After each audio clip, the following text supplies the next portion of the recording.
Muy bien, te invito a que tomes tu lugar.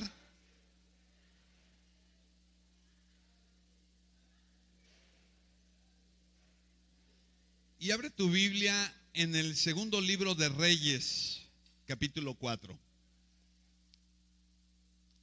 Una pequeña precisión, ¿verdad? Estamos muy acostumbrados a decir segunda de Reyes, pero hay que tomar en cuenta que Reyes es un libro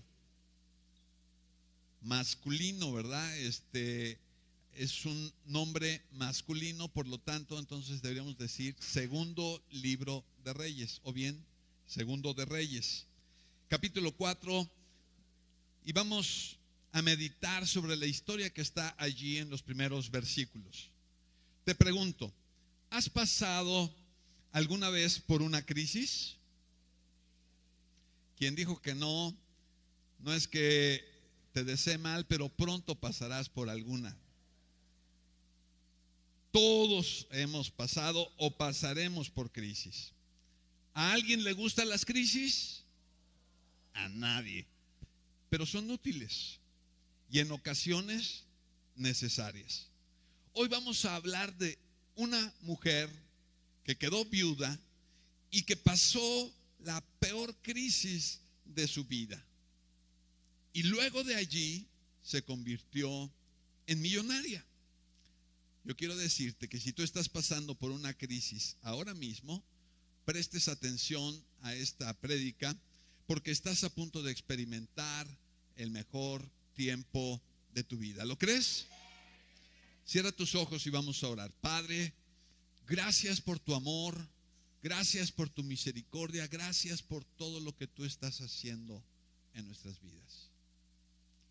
Dile a Dios que tome el control de tus pensamientos, de tu atención. Dile, Señor, yo quiero escuchar tu voz. Espíritu Santo, habla a mi vida y transforma mi manera de pensar. Yo, Señor, te pido que tomes control de mis palabras, de mis pensamientos y me uses para exponer tu palabra con poder. En el nombre de Jesús, amén. Amén. Muy bien. El lema de este año que tenemos como congregación es experimentando la plenitud de Dios. ¿Lo puedes decir conmigo? Nuestra oración, de mi esposa, mía y del cuerpo de servidores, es que tú experimentes la plenitud de Dios en todas las áreas de tu vida. No solamente en lo espiritual, también en lo material. Que en tu alma y en tu cuerpo experimentes la plenitud de Dios. Por eso este domingo y los dos próximos vamos a hablar de principios bíblicos para prosperar.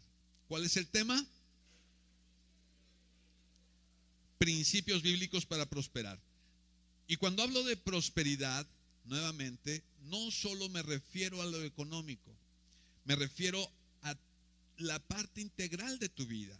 Tú debes de prosperar en todo, en tu espíritu, en tu intelecto, en tu familia, en tus relaciones, en tu trabajo, en todas las áreas de tu vida. Así es que, ¿tienes listo el segundo libro de Reyes, capítulo 4? Muy bien, voy a leer para ti, sigue con tu vista y pon atención porque te voy a hacer algunas preguntas. Cierto día, la viuda de un miembro del grupo de profetas fue a ver a Eliseo y clamó: mi esposo, quien te servía, ha muerto, y tú sabes cuánto él temía al Señor. Pero ahora ha venido un acreedor y me amenaza con llevarse a mis 2 hijos como esclavos. ¿Cómo puedo ayudarte?, preguntó Eliseo. Dime, ¿qué tienes en tu casa? No tengo nada, solo un frasco de aceite de oliva, contestó ella. Entonces Eliseo le dijo: pídeles a tus amigos y vecinos que te presten todas las jarras vacías que puedan. Luego, ve a tu casa con tus hijos y cierra la puerta. Vierte en las jarras el aceite de oliva que tienes en tu frasco y cuando se llenen, ponlas a un lado. Entonces ella hizo lo que se le indicó. Sus hijos le traían las jarras y ella las llenaba una tras otra. Pronto todas las jarras estaban llenas hasta el borde. Tráeme otra jarra, le dijo a uno de sus hijos. Ya no hay más, le respondió. Al instante, el aceite de oliva dejó de fluir.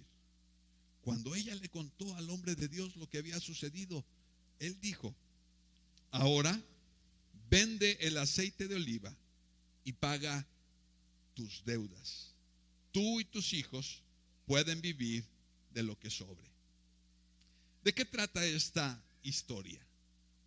Tenemos a una viuda y ¿a quién? Y al profeta. ¿Cómo se llama el profeta? Eliseo. Esta viuda acababa de quedar viuda, de enviudecer. Su esposo había adquirido deudas. ¿Qué era lo que le angustiaba a esta mujer? Pagar. ¿Con qué lo amenazaban? ¿Con qué la amenazaban? Con llevarse a sus hijos como esclavos. No sé cuánto haya debido, pero perder a su esposo y luego a sus hijos era algo que no deseaba, ¿cierto? Así es que podemos resumir esta historia de esta manera. Una viuda que pasó de estar en la peor crisis de su vida a ser millonaria. Vean el verso 7. ¿Por qué digo que se convirtió en millonaria? El profeta le dice que vendiera el aceite, pagara su deuda y luego ella y sus hijos podían vivir con lo que quedara. ¿Cuánto necesitas tú para vivir el resto de tu vida sin tener más que trabajar? Es algo por el estilo que le está diciendo. Tal es lo que ganó en este momento, que el dinero que juntó le sirvió para vivir no un día, 2 días, sino el resto de su vida, y quizá aún sus hijos pudieron seguir viviendo del fruto de esta ganancia.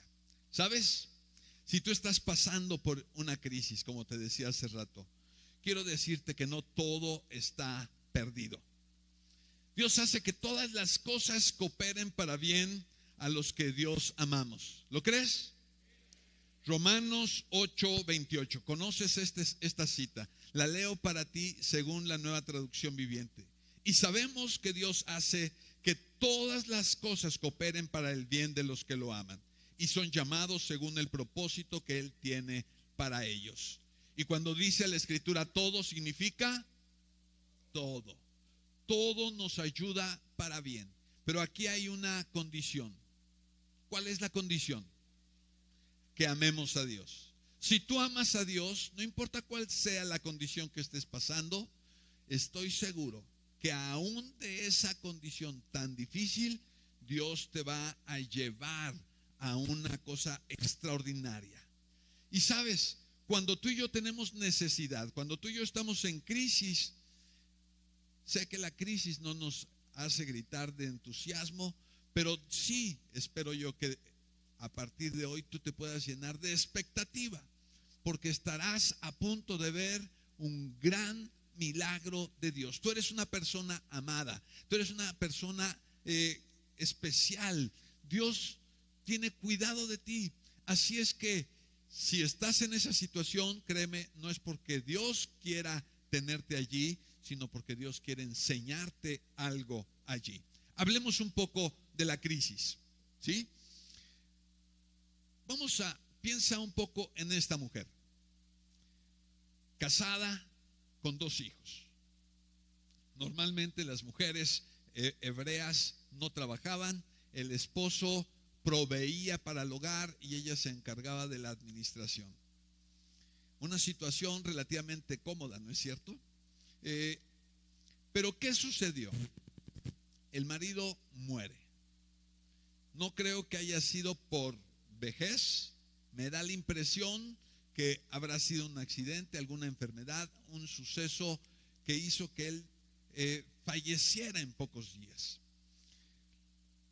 De repente se queda con el problema de pagar el funeral.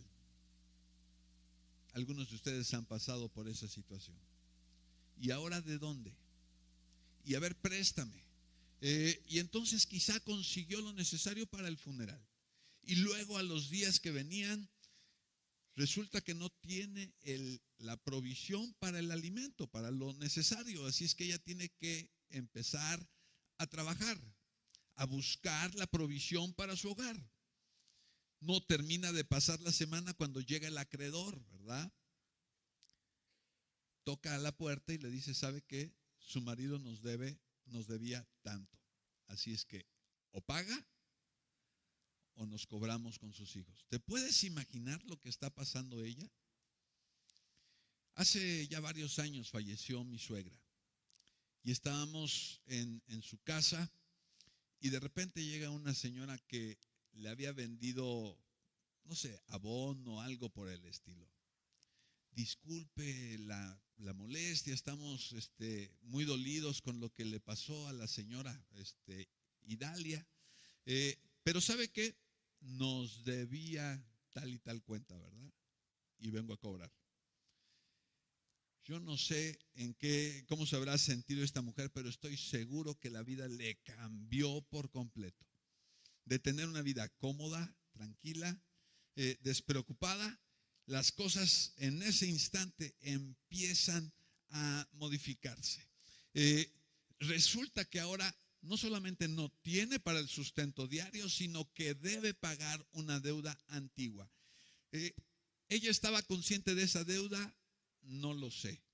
Vamos a suponer en este momento que sí, ¿verdad? ¿Cómo son las crisis? Pues las crisis ocurren de repente, no tenemos control sobre de ellas, ¿verdad? Y no nos avisan.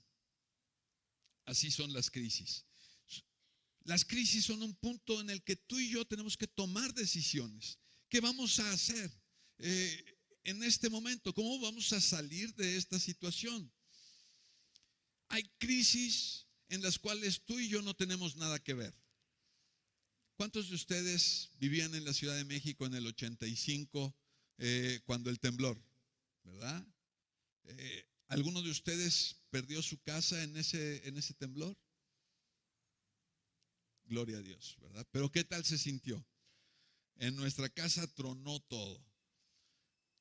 ¿Cuándo fue el último? 2017, creo. El mismo día vuelve a temblar. ¿Alguno de ustedes estaba allá en la Ciudad de México cuando ese? Tenemos a nuestra hermana, ¿verdad? Allá también. Ese tipo de crisis no se pueden prever. Que nadie te engañe que puede prever los terremotos, es algo que aún no se puede hacer. Pero hay otro tipo de crisis de las cuales tú y yo somos responsables. Quizá como la que está viviendo esta mujer. Esta familia empezó a gastar más de lo que tenía, más de lo que podía pagar. Yo no sé si tú has estado en esa condición, pero quizá ellos dijeron, vámonos de vacaciones. ¿Cuál es? En mi época había un eslogan, decía, viaje ahora, pague después, ¿verdad? Todo con el poder de su firma, ¿verdad? Es muy fácil endeudarse, el problema es pagar. Los bancos hacen riquezas a través de los préstamos y de los intereses que piden después de los préstamos, y si no les pagas, se cobran con lo que tú dejaste. Hay crisis que tú y yo somos responsables. Tú no atiendes a tu hijo, no le das la atención necesaria, ¿verdad? Un día no pasa nada, 2 días no pasa nada, 1 año y empiezas a ver que es medio rebelde, 2, 3 años, y luego dices, es que está metido en drogas, no sé por qué. Discúlpame, pero tú eres responsable. Tienes cierta responsabilidad. Dejaste de hacer cosas en su tiempo y ahora estás pagando las consecuencias, ¿verdad? Entonces, hay crisis de las cuales nosotros somos totalmente responsables y son producto de nuestras malas decisiones. Compraste de más, no quisiste limitarte, desatendiste tus obligaciones. Llega el momento en el que entonces la crisis tendrás que pasar por ellas. Ahora bien, No importa si la crisis viene sola o tú la generaste. Recuerda, Dios es bueno en todo tiempo. ¿Lo puedes decir conmigo? Dios, en todo tiempo Dios es bueno. En el libro de Eclesiastés 7:14 dice la escritura de esta manera: disfruta de la prosperidad mientras puedas, pero cuando lleguen los tiempos difíciles, reconoce que ambas cosas provienen de Dios. Recuerda que nada es seguro en esta vida. A nadie le gusta la crisis. Dios no te quiere molestar, pero Dios permite las crisis para nuestro bien. Di conmigo, Dios permite la crisis para mi bien. Así es que si Dios permite la crisis para nuestro bien, debemos de aprovechar esos tiempos para reflexionar. ¿Por qué estoy pasando por esta situación? ¿Qué hice o qué dejé de hacer para estar en esta situación? Sé que nadie lo ve en ese momento, pero la crisis es un tiempo de oportunidad.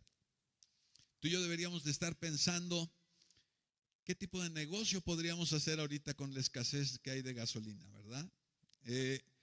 Coches parados, ¿verdad? Yo vi por ahí, no sé si era en serio, supongo yo que era broma, ¿verdad? Soy jubilado y dispongo de tiempo para cuidar tu coche en la cola, ¿verdad? Las crisis son tiempos de oportunidad. Di conmigo, las crisis son tiempos de oportunidad. A ver, con más ganas,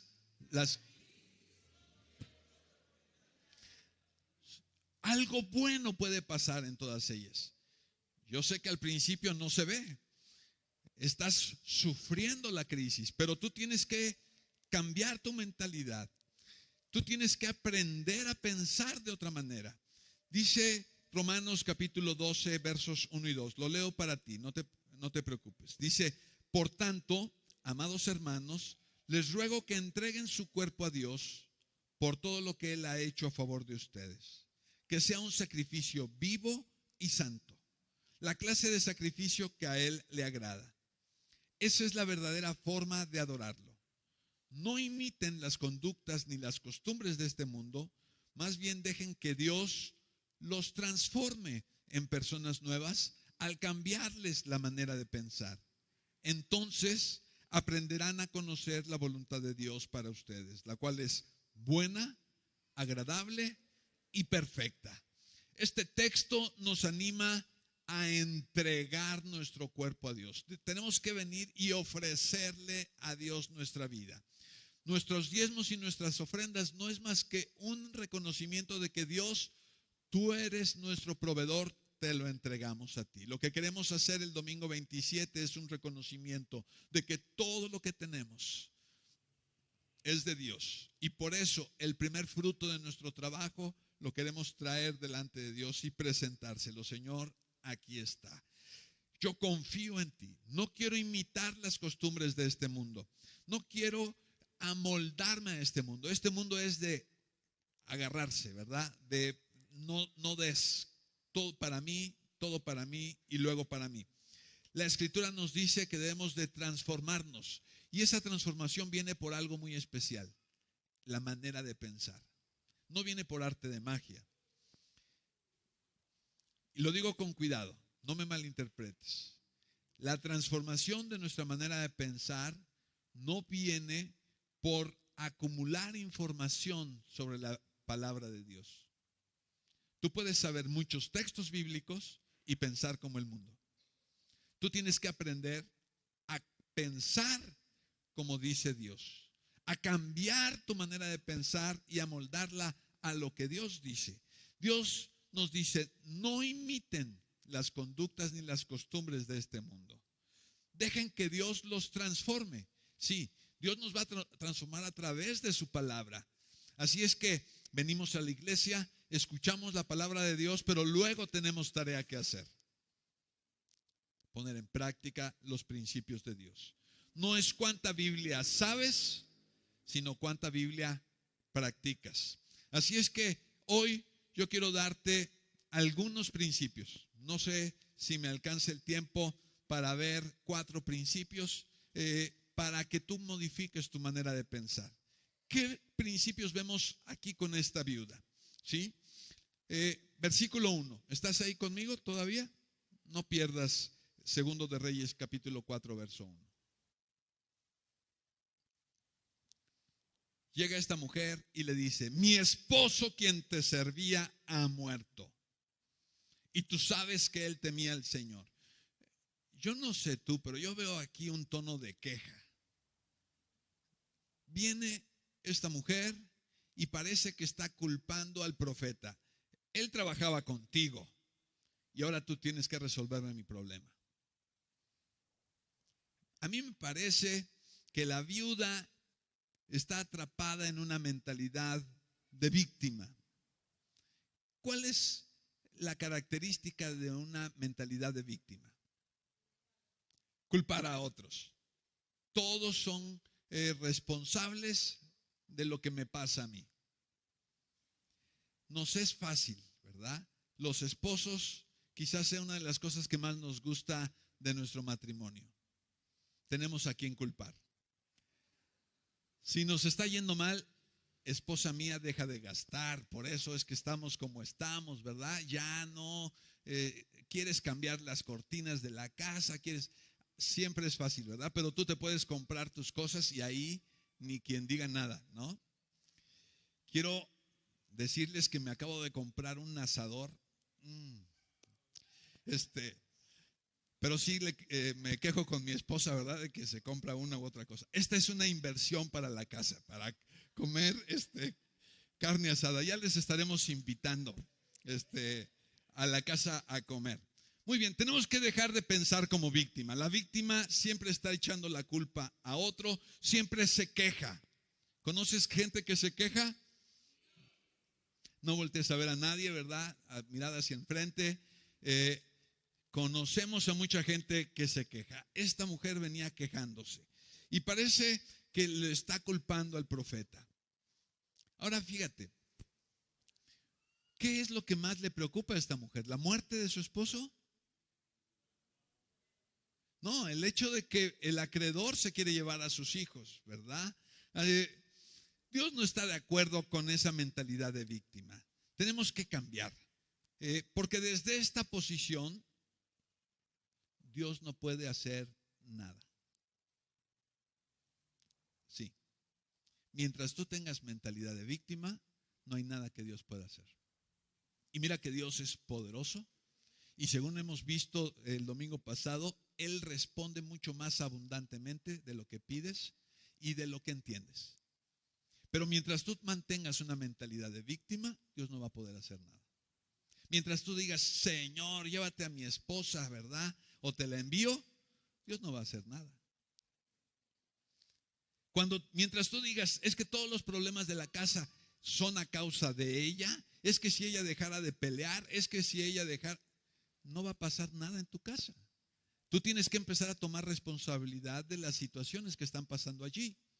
Mientras estemos echándole la culpa al vecino, al gobierno, a todo mundo, y no asumas tu responsabilidad, no hay nada que Dios pueda hacer. Tú y yo tenemos que asumir nuestra responsabilidad. Mira, Dios obra a través de ti. Hoy en la mañana estábamos platicando los servidores y analizando el versículo 20 de Efesios capítulo 3. Lo vimos nosotros el domingo pasado. Este texto dice: y ahora que toda la gloria sea para Dios, quien puede lograr mucho más de lo que pudiéramos pedir o incluso imaginar, mediante su gran poder que actúa en nosotros. Dios actúa a través de ti. Y mientras tú estés echándole la culpa a los demás, Dios no te va a usar a ti para cambiar la situación en la que estás. Tú tienes que dejar esa mentalidad de víctima. Tienes que cambiar, tienes que dejar de quejarte, de echarle la culpa a los demás, y tienes que empezar a reconocer que estás viviendo el resultado de tus decisiones, que estás viviendo el resultado de lo que sembraste. La palabra es muy clara. Lo que siembras, cosecharás. Así sucede. Si sembras semillas de limón, ¿qué te va a dar? Limón. Dios es muy claro. Así es que mientras tú tomas esa mentalidad de queja, de echarle la culpa a los demás, Dios no podrá hacer nada. Pero cuando tú asumes la responsabilidad y dices, efectivamente, estoy pasando en esta crisis porque junto con mi marido nos endeudamos más de lo que debíamos, así es que Dios, ayúdame a cambiar esta situación. Dios en ese momento puede empezar a obrar más abundantemente de lo que puedes pedir y aún entender, actuando en ti. Dios empieza a hacer cosas maravillosas en ti y a través de ti. Sí, así es que si hay algo con lo que tú no estás conforme en esta vida, entonces yo te digo, pues cambia tus decisiones, ¿verdad? Cambia tu manera de pensar. Y lo primero que tenemos que dejar es a un lado ese pensamiento de víctima. Amén. Primer principio, abandonar el pensamiento o la mentalidad de víctima. Segundo principio, abandona la mentalidad de escasez. ¿A qué se refiere esto? Mira, llega la mujer, le dice, se queja con el profeta. Verso 2, el profeta le responde, ¿cómo puedo ayudarte? ¿Qué tienes en tu casa? ¿Cuál es la respuesta de la mujer? No tengo nada. ¿Cómo? ¿De verdad no tienes nada? Y esa es la mentalidad de escasez. Tú tienes más cosas de las que te puedes imaginar cerca de ti. Cosas valiosas. El profeta apunta, ¿verdad?, a dónde está la solución. ¿Qué tienes en tu casa? ¿Qué tienes a la mano? ¿Te acuerdas de Moisés? Cuando va a abrir, cuando se presenta con el Señor le dice, ¿qué tienes a la mano? Y Moisés le dice, tengo una vara. Y le dice, pues bueno, tira esa vara y a partir de allí se convierte en culebra, ¿verdad? La toma, se vuelve a convertir en vara. Cuando van a atravesar el mar rojo, usa esa vara para abrir el mar. ¿Qué es lo que nos está tratando de decir esta historia? Dios usa lo que tienes para hacer milagros. El problema es que la mentalidad de escasez nos limita. No tengo nada. Oye, tienes mucho y mucho a tu alrededor, pero mientras tú pienses que no tienes nada, pues no, efectivamente, no tienes nada. La gente dice, no tengo dinero, no tengo tiempo, no sé, no puedo. ¿Será cierto? Mira, la verdad es que la gente tiene dinero para lo que quiere, tiene tiempo para lo que quiere, ¿sí?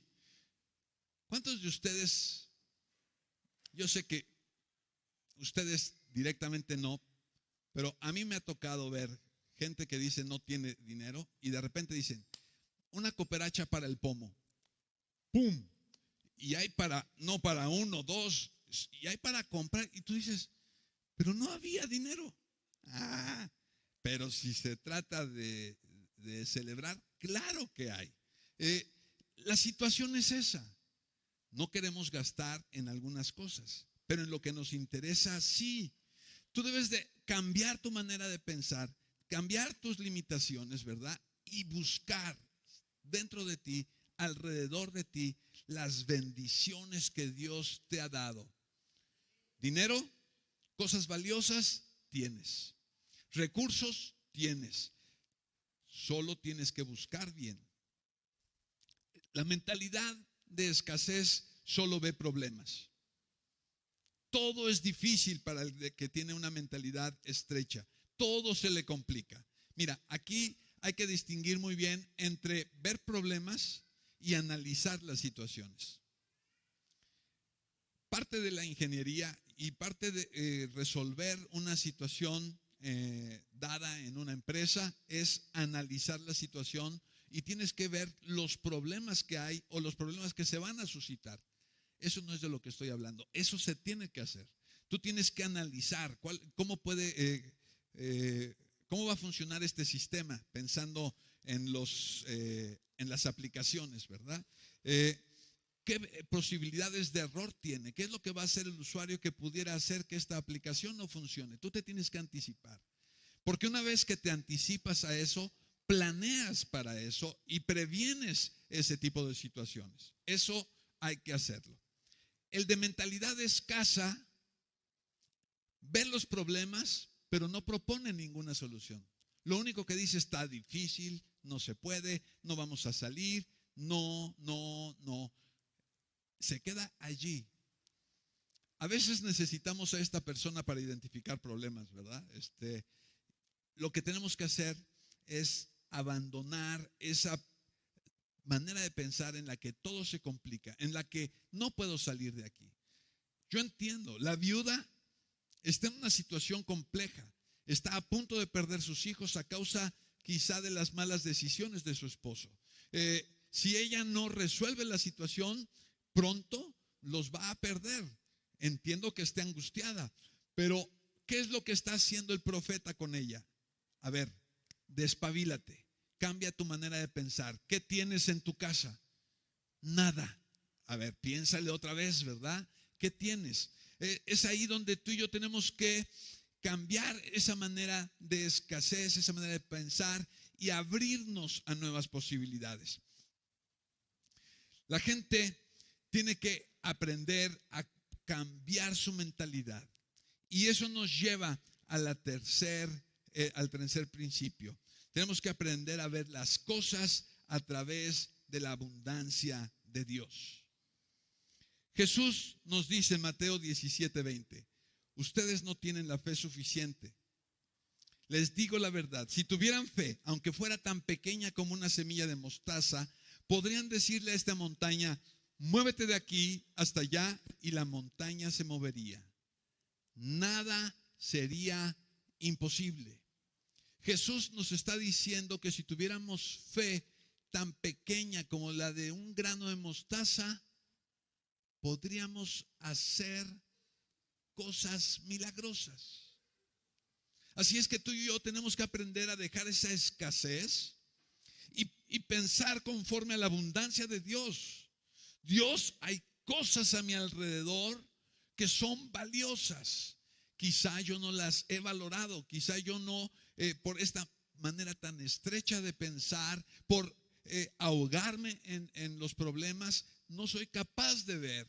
Pero lo que le dice el profeta a la mujer es: levanta tu mirada, ¿qué tienes en tu casa? Reflexiona, piensa como Dios, piensa con abundancia, ¿verdad? Deja de pensar solamente en tus recursos y piensa en los recursos de Dios.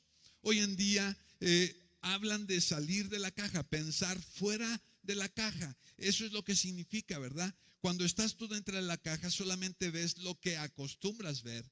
Pero salir de la caja significa verlo desde una perspectiva distinta. ¿Cómo Dios la ve? ¿Cómo la resolvería? ¿Cómo lo harían otras personas? Y entonces cosas milagrosas pueden suceder. Yo te invito que a partir de hoy dejemos esta mentalidad de escasez que dice no puedo, y pasemos a una mentalidad de abundancia en la que diga: todo lo puedo en Cristo que me fortalece. ¿Cómo vamos a empezar a decir? Primer principio, ¿cuál fue? Abandonar la mentalidad de víctima. Segundo principio, abandonar la mentalidad de escasez. Ya no voy a decir no puedo, voy a decir todo lo puedo en Cristo que me fortalece. Así es que llegamos al tercer principio. Esta mujer dice: no tengo nada. Bueno, pensándolo bien, solo tengo un frasco de aceite de oliva. ¿Qué está dejando ver esta mujer? Que menosprecia lo que tiene. Todos tenemos por lo menos un frasco de aceite. Dile al que está cerca de ti Y si no es de tu familia, bueno, por su nombre, ¿verdad? Dile, Isaac, tienes un frasco de aceite. Por su nombre, dile, tienes un frasco de aceite. Por lo menos, ¿verdad? Y sabes, hay algunos de ustedes que no es un frasco, es una garrafa, ¿verdad? Hoy diríamos, todos por lo menos tenemos una garrafa de gasolina, ¿verdad? No escaseará la gasolina en tu casa. Amén. Todos tenemos recursos, tenemos cosas valiosas en nuestro hogar, tenemos cosas valiosas en nuestras personas. La crisis, si tú no las manejas bien, te van a ahogar. La crisis te va a mantener con la mirada hacia abajo. Y lo que dice la palabra es: levanta tu mirada, piensa de una manera distinta. La crisis puede ser el momento en el que tú lo pierdas todo, o puede ser el momento en que pases a vivir cosas completamente distintas. Hay quienes se quedan atados al pasado y no salen de allí, pero hay otros que usan las crisis. Y mira, esta viuda pasó a tener una vida mucho mejor que la que tuvo con su marido. Y no estoy dando malas ideas, ¿eh? No cambies de marido. Muy bien. El aceite es símbolo del Espíritu Santo. Así es que, ¿cuántos de aquí han creído en Cristo Jesús como su Salvador? ¿Sí? Entonces tú tienes al Espíritu Santo en tu vida. A ver, una vez más fuerte. Dios, con toda su poder, con toda su magnificencia y su gloria, habita en ti. El Espíritu Santo, el Espíritu de Dios Todopoderoso, habita en ti. Es el recurso más grande del que yo pudiera en este momento comentarte. Eso debería de hacernos volar la mente y decir: ¿qué es lo que no puedo hacer si Dios está conmigo? ¿Verdad? ¿Estoy en esta situación? Sí. ¿Me duelo? Claro que sí. Se murió mi viejito, se murió mi viejita, mi amada, con quien, mi compañera de toda la vida. Sí, pero no es el fin del mundo. Estoy en una crisis, quizá mi hijo se fue de la casa, anda de borracho o anda haciendo cosas que no debería de hacer. ¿Es terrible? Sí, pero no se acabó el mundo. No se han terminado, no nos hemos quedado sin esperanza. Yo dejo esta mentalidad de víctima, dejo esta mentalidad de escasez y entonces empiezo a ver qué tengo, qué es lo que Dios me ha dado, qué puedo usar para cambiar esta situación. Dejo de menospreciar las cosas que están a mi alrededor. Empiezo a apreciar lo que Dios me ha dado. El Espíritu Santo de Dios habita en mí. Así es que, Señor, tú respondes mucho más abundantemente de lo que podemos pedir o entender. Así es que cámbiame a mí, comienza a cambiarme a mí en esta situación, ¿verdad? Tenemos broncas feas y horribles mi esposa y yo. Así es que, Señor, comienza cambiándome a mí. Aquí estoy, transfórmame. ¿Tú crees que Dios no va a contestar esa oración? Claro que la va a contestar. Señor, estoy pasando en esta crisis económica. Pagué con tarjeta todo lo que no debía y ahora no sé ni cómo pagarla, ¿verdad? Ya todas mis tarjetas están al tope, pago solamente el mínimo, que según esto es una gran bendición.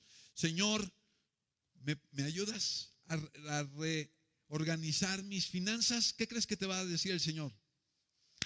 Era hora, mijito, ¿verdad? Estoy listo para responder mucho más abundantemente de lo que has pedido y de lo que entiendes. Tú tienes al Espíritu Santo en tu vida. Tu aceite es para que brilles. El problema es valorar.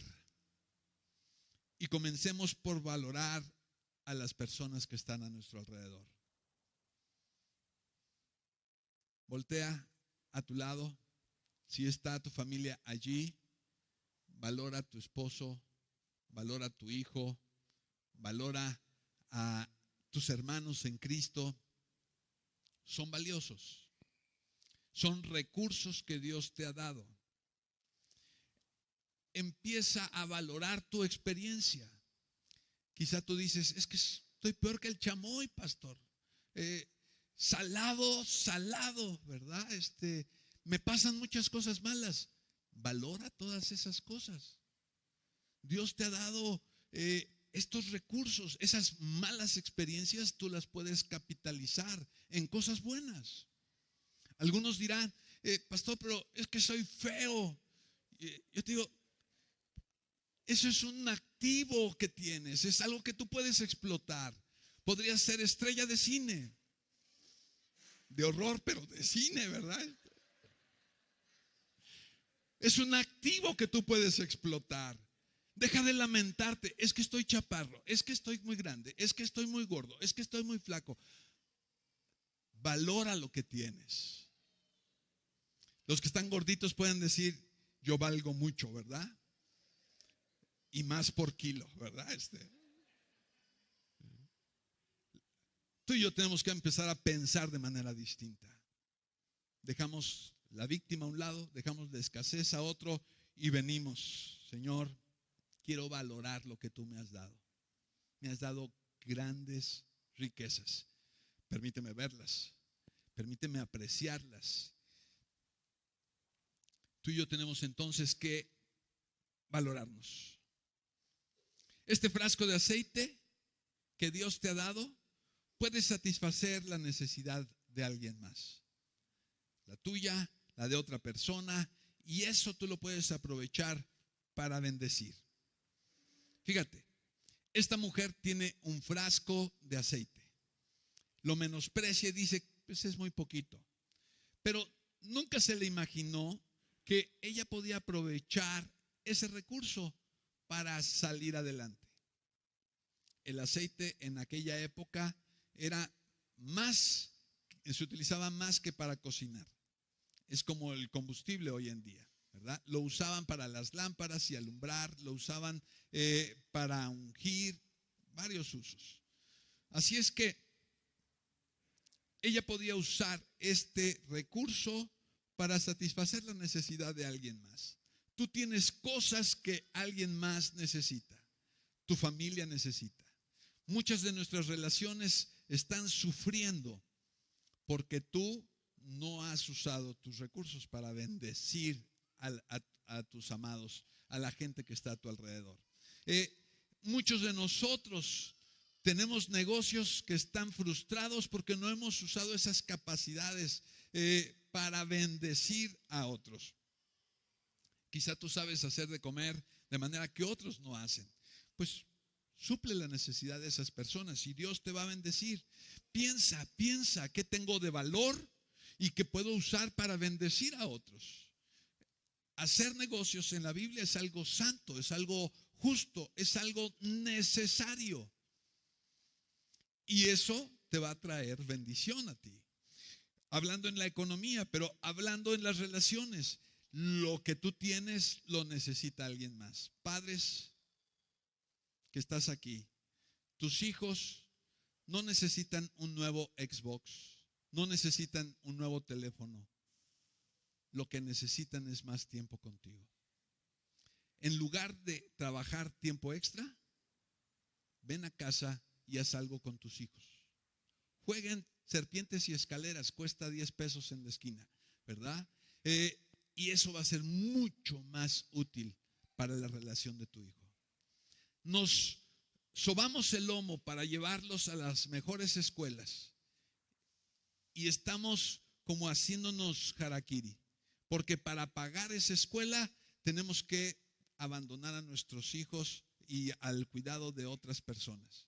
Mira, mejor mételos aquí a Greenhouse, ¿verdad? Tráelos a la escuela y el tiempo que invertías para llevarlos a una superescuela, mejor inviértelos en ellos, en estudiar con ellos, en instruirlos.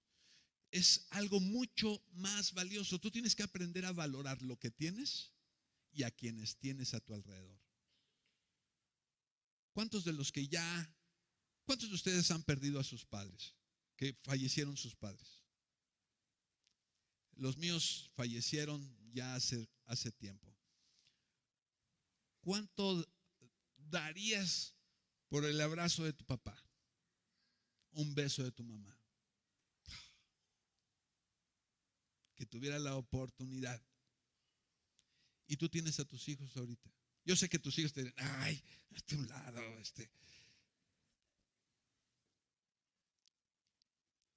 Pero dile, con más ganas, ¿verdad? Te doy tu besote. Ahorita que te tengo, te quiero empalagar.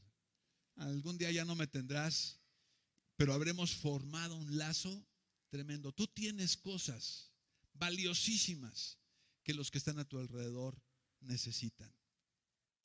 Así es que, tercer principio, tenemos que valorar lo que tenemos. Amén. Cuarto principio, pide ayuda. Tenemos que aprender a pedir ayuda. En el verso 3, el profeta le dice, pídele a tus amigos y vecinos que te presten todas las jarras vacías que puedan.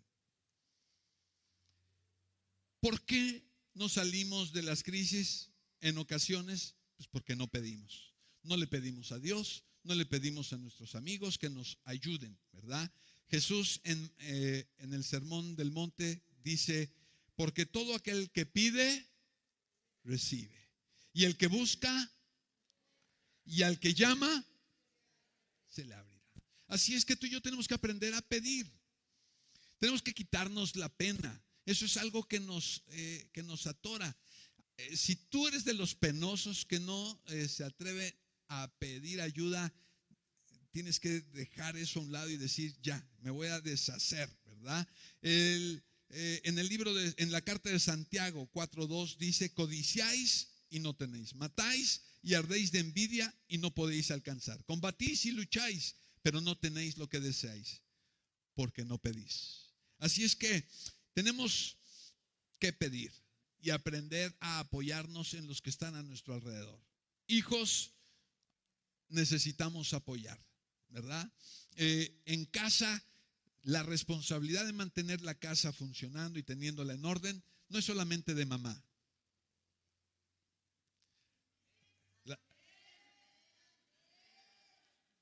La responsabilidad de tener la casa en orden es de todos los que formamos parte de la familia. Todos, pero todos, ¿verdad?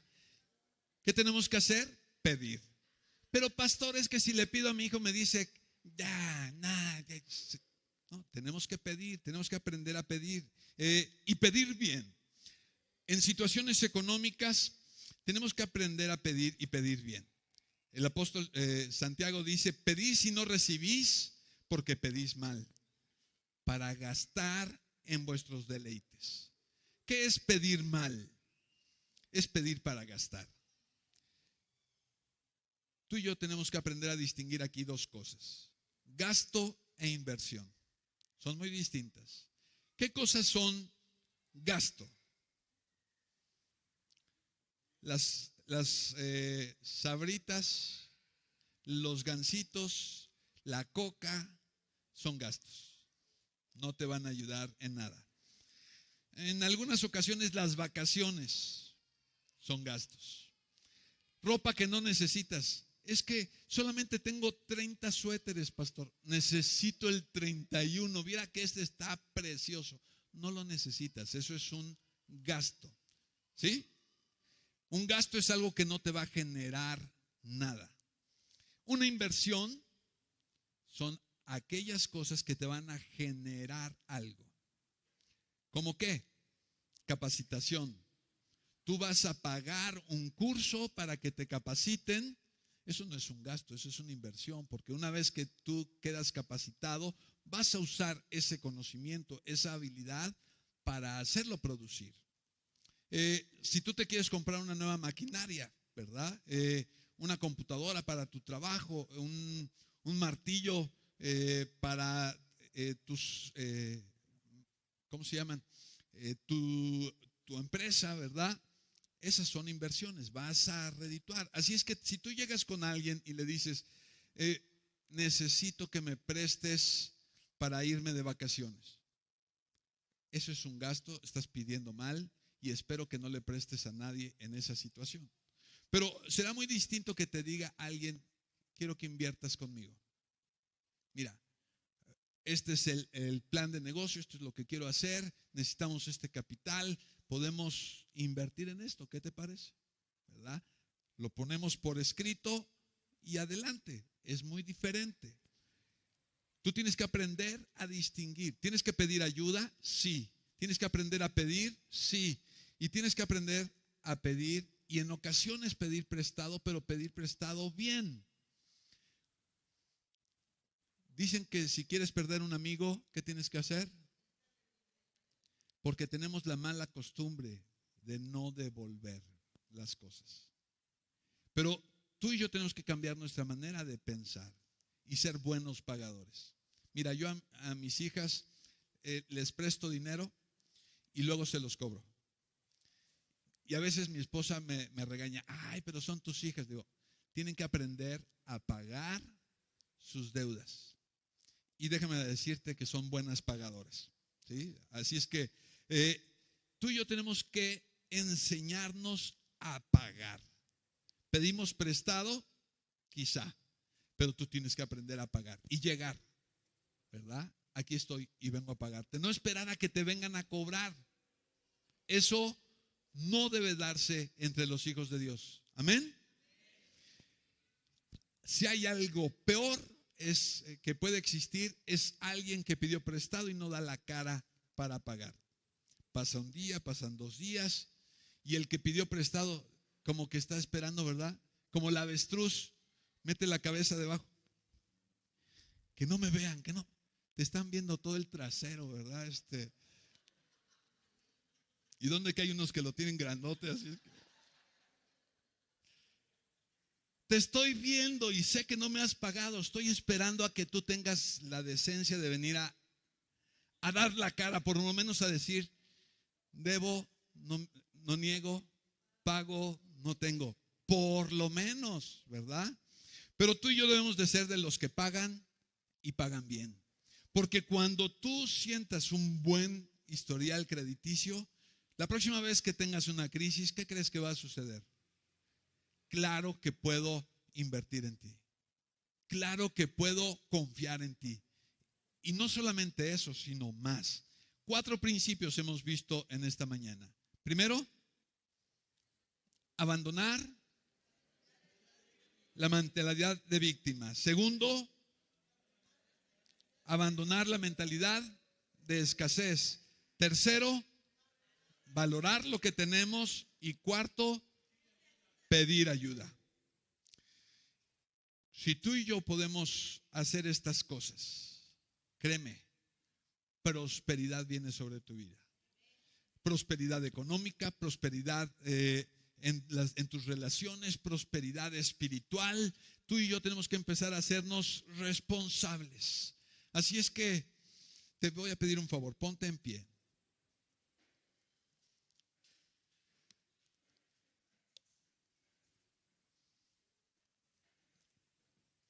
Cierra tus ojos y piensa en 1 o 2 cosas que el Espíritu Santo te está poniendo allí en la mente que tú vas a cambiar a partir de hoy. Yo no sé, pero identifica por lo menos 2 cosas. Que digas, Señor, voy a dejar de quejarme y voy a dejar de menospreciar a las personas que están a mi lado.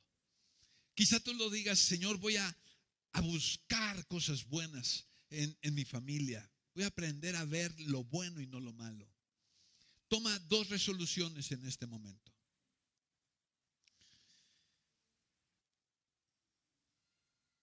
Espíritu Santo, te ruego que tú bendigas a todos y cada uno de los que estamos aquí presentes. Llévanos a cambiar nuestra manera de pensar, a que seamos transformados a tu imagen y semejanza, que seamos llevados de gloria en gloria. Padre, que estos principios nos ayuden a obtener la clase de vida por la que tú has dado tu vida. Este año queremos experimentar tu plenitud en todas las áreas de nuestro ser. Te ruego por cada uno de mis hermanos.